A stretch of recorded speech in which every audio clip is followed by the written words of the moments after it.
Comment assembler des cellules automatiquement dans Excel en effectuant une concaténation multiple? Bonjour à tous, c'est Alex d'excelformation.fr et pour ce nouveau tutoriel, je vais vous montrer comment créer notre propre fonction de concaténation qui nous permettra de concaténer toute une plage de cellules que nous allons préciser en tant qu'argument avec un séparateur que nous allons également pouvoir personnaliser. En effet, si nous avions voulu utiliser la fonction concaténation d'Excel, nous aurions dû sélectionner chacune des cellules une à une, alors que ici nous pourrons sélectionner directement toute une plage contenant plusieurs cellules. Alors vous trouverez très régulièrement de nouvelles vidéos sur la chaîne, alors pensez à vous abonner et surtout à activer la clochette de notification afin d'être sûr de ne manquer aucune astuce et de devenir rapidement un pro d'Excel.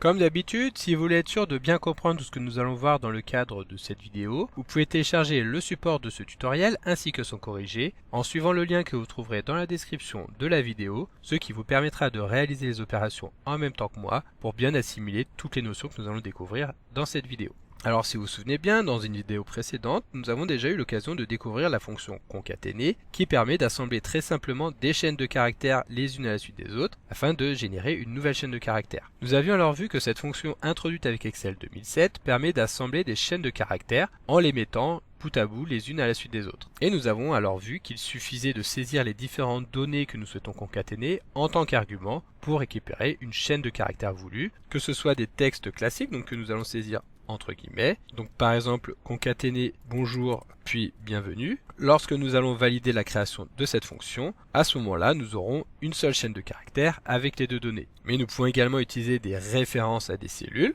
donc c'est ce que nous préférerons utiliser, en allant sélectionner chacune de ces cellules à assembler en tant qu'argument de la fonction concaténer. Donc ici nous sélectionnons une cellule dans laquelle nous retrouvons un prénom, puis séparé par un point virgule, la seconde cellule permet de récupérer cette fois-ci le nom de la personne. Nous validons et à ce moment-là Excel va nous insérer directement ces données. En revanche, dans l'exemple que nous venons de voir ici, nous pouvons relever deux inconvénients de la fonction concaténer. Tout d'abord, les cellules que nous allons vouloir concaténer vont devoir être sélectionnées indépendamment l'une de l'autre. Il sera en effet impossible de venir saisir une plage de cellules afin d'en concaténer l'ensemble des résultats. Donc ici, cela ne pose évidemment pas de problème particulier, étant donné que nous avons concaténé seulement deux cellules, mais nous pouvons imaginer des cas où nous aurions plusieurs dizaines ou plusieurs centaines de cellules à concaténer, étant donné que, pour rappel, la fonction concaténer permet d'assembler jusqu'à 255 textes les uns à la suite des autres. De plus, et comme nous pouvons également nous en rendre compte actuellement à l'écran, il n'y a aucun caractère de séparation entre chaque texte concaténé. Il faudra donc intercaler entre ces deux cellules un élément de séparation, donc par exemple un espace, une virgule ou un tiret. Pour cela, nous allons revenir dans la fonction, insérer ici un espace, puis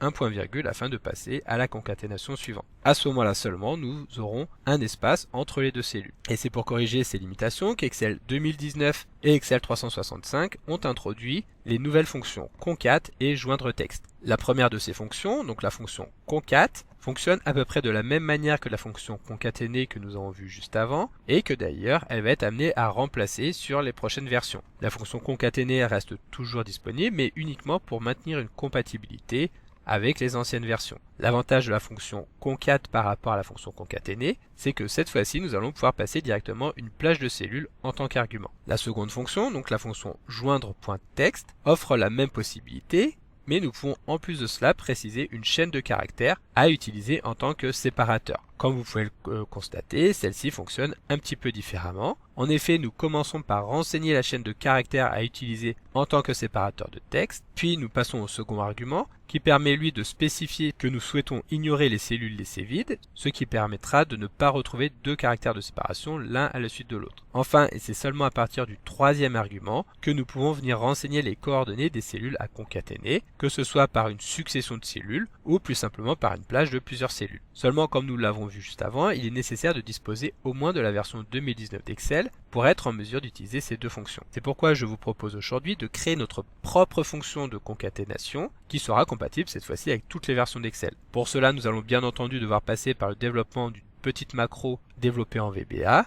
mais pour que le tutoriel soit accessible à tout le monde, nous allons revenir dans le détail sur les aspects de cette dernière. Bien entendu, si vous souhaitez aller encore plus loin dans la découverte du langage VBA, vous pouvez consulter la formation disponible sur le blog excelformation.fr en suivant le lien que vous trouverez dans la description de la vidéo. Alors maintenant, pour commencer, nous allons lancer l'éditeur de code VBE, donc VBE pour Visual Basic Editor, qui est l'éditeur de code intégré dans les différentes applications de la suite Office et qui va permettre de développer des macro-commandes en VBA. Pour cela, la méthode la plus rapide consiste à utiliser le raccourci clavier Alt plus F11.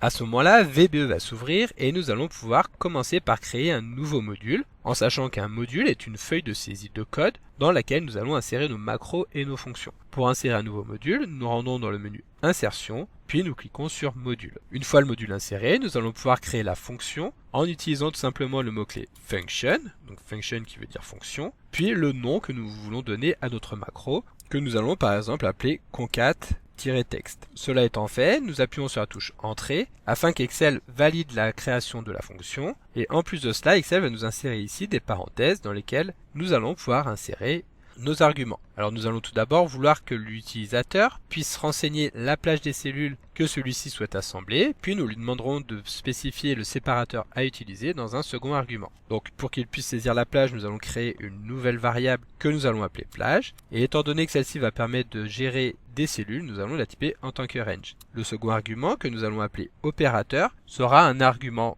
optionnel, c'est-à-dire que l'utilisateur pourra choisir ou non de l'utiliser, et pour cela nous utilisons tout simplement le mot-clé optional, suivi du nom de la variable, c'est-à-dire séparateur. Étant donné qu'il va s'agir d'une chaîne de caractères, nous allons typer cet argument en tant que string, et nous allons également définir une valeur par défaut que nous pourrons utiliser lorsque l'utilisateur ne saisira aucun séparateur. Ici nous allons par exemple choisir d'insérer une virgule suivie d'un espace. Cela étant fait, nous allons pouvoir introduire deux nouvelles variables. Une première variable va s'appeler texte et celle-ci va nous permettre de construire la chaîne de caractères concaténée. Il va donc s'agir également d'une chaîne de caractères, nous allons la typer en tant que string. La seconde variable, que nous allons appeler cette fois-ci cellule, donc dim cellule, va quant à elle nous permettre de passer en revue toutes les cellules de la plage de cellules donnée par l'utilisateur. Il va donc s'agir d'une variable que nous allons typer en tant que range. Pour passer en revue toutes les cellules contenues dans une plage, nous allons utiliser une boucle for each que nous avons déjà eu l'occasion de découvrir dans le chapitre dédié de la formation sur l'apprentissage de VBA. Et donc encore une fois, je vous redirige vers la description de la vidéo si vous souhaitez en savoir davantage. Pour utiliser cette boucle, nous allons utiliser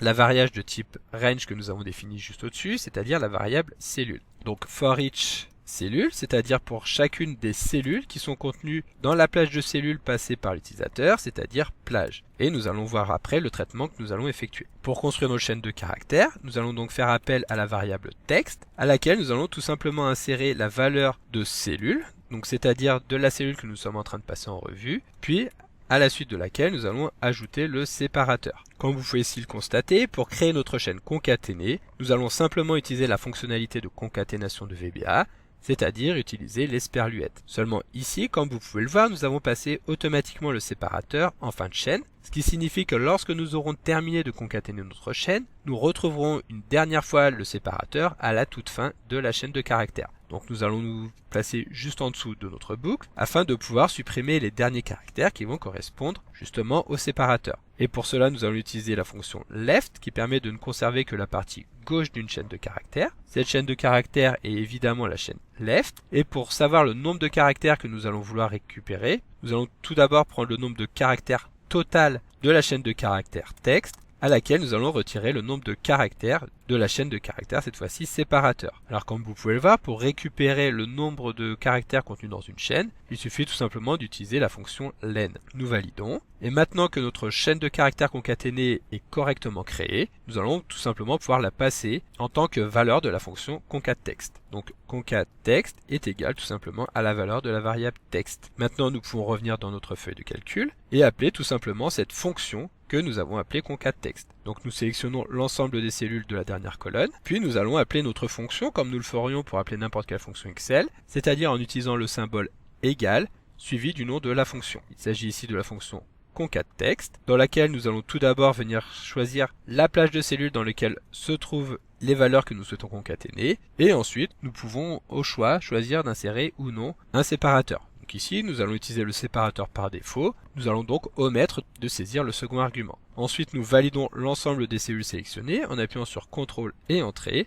Et à ce moment-là, nous allons effectivement retrouver dans notre colonne chacun des prénoms et des noms des personnes séparés par une virgule. Si nous souhaitons personnaliser le séparateur, il suffit de revenir dans la fonction et de saisir celui-ci en tant que second argument. Donc par exemple, nous pouvons imaginer insérer un tiret, nous fermons les guillemets et lorsque nous validons, Excel va automatiquement adapter le résultat retourné afin que celui-ci corresponde à notre demande.